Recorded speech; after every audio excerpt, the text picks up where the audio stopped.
ఇక వ్యవసాయ మార్కెట్లపై దళారీ గద్దలు. ఇక చూడు గిడ మిల్లర్లు, వ్యాపారులు, ఏజెంట్లు ఎక్కడికక్కడ సిండికేట్, మార్కెట్ పాలక వర్గాలు అధికారులతో కుమ్మక్కు. యార్డులకు పంట పోటెత్తగానే రేట్లు డౌన్, తప్ప తాలు తేమ డిమాండ్ తగ్గిందనే సాకులు. పంటలు ఏమైనా దళారులు చెప్పిందే రేటు. వడ్లు, మక్కలు, మిర్చి, పల్లి అన్నింటిది అదే పరిస్థితి. దోపిడికి గురవుతున్న అన్నదాతలు అని చెప్పేసి ఇక ఇక చూడు తెలంగాణలో ఉన్నటువంటి రైతాంగమా జర రైతాంగారా చూడురి. ఇదంతా కూడా ఈ దళారీ వ్యవస్థను మొత్తం కూడా కేసీఆర్ పెంచి పోషించినటువంటి వ్యవస్థ. 9.5 సంవత్సరాలుగా అడ్డగోలుగా ఎట్లా పడితే అట్లా పెంచి పోషించాడు కేసీఆర్. ఎవరో కాదు, అంతకుముందు గింతగానం ఉంటుండేనా? ఇక చూడురి నిజంగా ఎంత సిగ్గు అనిపిస్తలేదు. ఇప్పుడేమో ఇల్లే కేసీఆర్, కేటీఆర్, హరీష్ రావు ఏదో రైతుల పక్షాన ఉన్నట్టు, రైతుల కోసమే బతుకుతున్నట్టు, రైతులకు అన్యాయం జరుగుతున్నట్టు, ఆ అన్యాయాన్ని ప్రశ్నించినట్టు.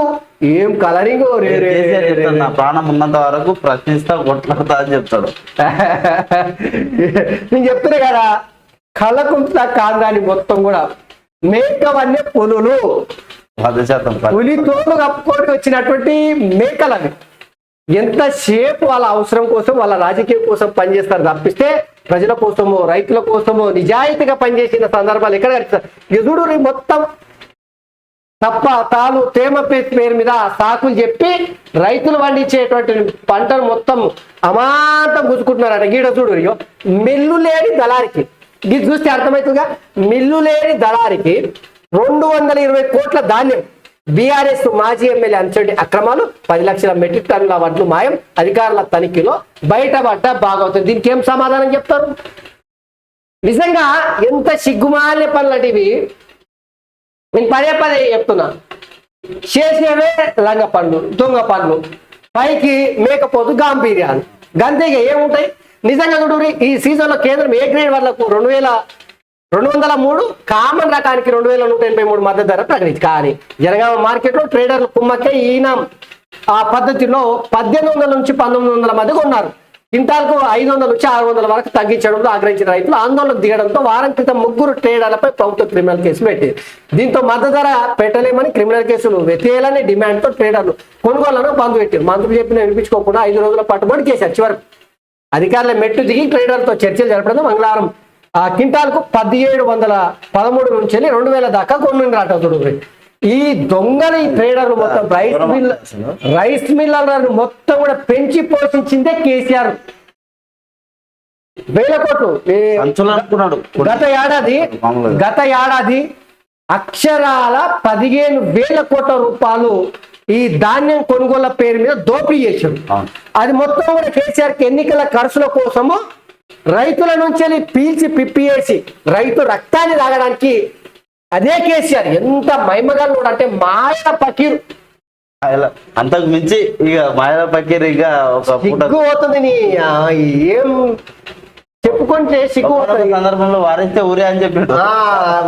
ఒక దశలో క్వింటాల్కి 14,000 దాకా వాలికిన ప్రతి సీజన్ లో పంట దిగుబడులు మార్కెట్ కు పోటెత్తగానే 7,000 పడిపోయింది. సిసిఐ అధికారులు తేమ పేరుతో కొర్రీలు పెట్టగానే వ్యాపారులు సిండికేట్ అయి రేటు తగ్గించారు. అంతర్జాతీయ మార్కెట్ లో బేళ్లు, గింజల రేట్లు పడిపోయాయని సాకులు చెప్పి అడ్డికి పావు చేరుకున్నారు. మహబూబ్నగర్, ఆదిలాబాద్ లాంటి జిల్లాలో అయితే క్వింటాల్కు 6,500 రేటు పెట్టిరట. ఖాళీ 14,000 వాలికినటువంటి పత్తి అంట 6,500 కొన్నారట. పెట్టుబడి కూడా ఇలాంటి పరిస్థితి. ఇది నిజంగా రైతులారా నిజంగా చెప్తున్నా, ఈరోజు కాంగ్రెస్ పార్టీ కూడా అధికారం ఉంది కాబట్టి రైతులకు అన్యాయం జరగకుండా చర్యలు తీసుకోవాల్సినటువంటి అవసరం ఉంది. ఎందుకంటే దళారులు కేసీఆర్ పెంచి పోషించినటువంటి దొంగలు, లఫంగలు, లంగలు వీళ్ళంతా కలిసి రైతులను నట్టేట ముంచుతున్నారు. రైతు ఎండలు ఎట్లా కొడుతున్నాయి, ఆ ఎండలకు తట్టుకొని, వానలకు తట్టుకొని, రాయనక, రప్పనక, రేయనక, ముళ్ళనక, ముతకనక ఎంతో కష్టపడి చెమటోచి రక్తాన్ని చెందించి తన దగ్గర అన్ని శక్తులని వాడుకొని ఆ పంటను పండించి గింజ కూడబెట్టి సంచులకేసుకొని ట్రాక్టర్కి వేసుకొని పోయి ఆ రైతులు ఆ పంట కొనుగోలుదారుల కేంద్రాలకు తీసుకెళ్తారంటే గిట్లా మాయ మాట చెప్పి రాత్రికి రాత్రే వచ్చి ఈ ఏజెంట్లు అంటారా, లేదంటే దళారులు అంటారా, లేదంటే ఎంత రైతులను మోసం చేసే ఈ దొంగలను ఫస్ట్ పీడీ యాక్టులు పెట్టి, నిజంగా చెప్తున్నాను, పీడీ యాక్టులు పెట్టి బొక్కల దోషేస్తే తప్ప ఈరోజు తెలంగాణలో రైతులకు న్యాయం చేయడం ఇది చాలా సీరియస్ అంశం. సో ముఖ్యమంత్రి గారికి విజ్ఞప్తి చేస్తున్నా, దయచేసి రైతులను మోసం చేసే నా కొడుకులను ఎవరిని వదిలిపెట్టొద్దు. పీడీ యాక్టులే పెట్టాలి వాళ్ళ మీద. ఆ కేసు ఈ కేసు పెడితే మళ్ళీ తప్పించుకుంటారు, బయటకు వస్తారు. ఇంకోసారి రైతులకు మోసం చేయాలన్నా కూడా వెన్నులో వణుకుంటాలి నిజంగా.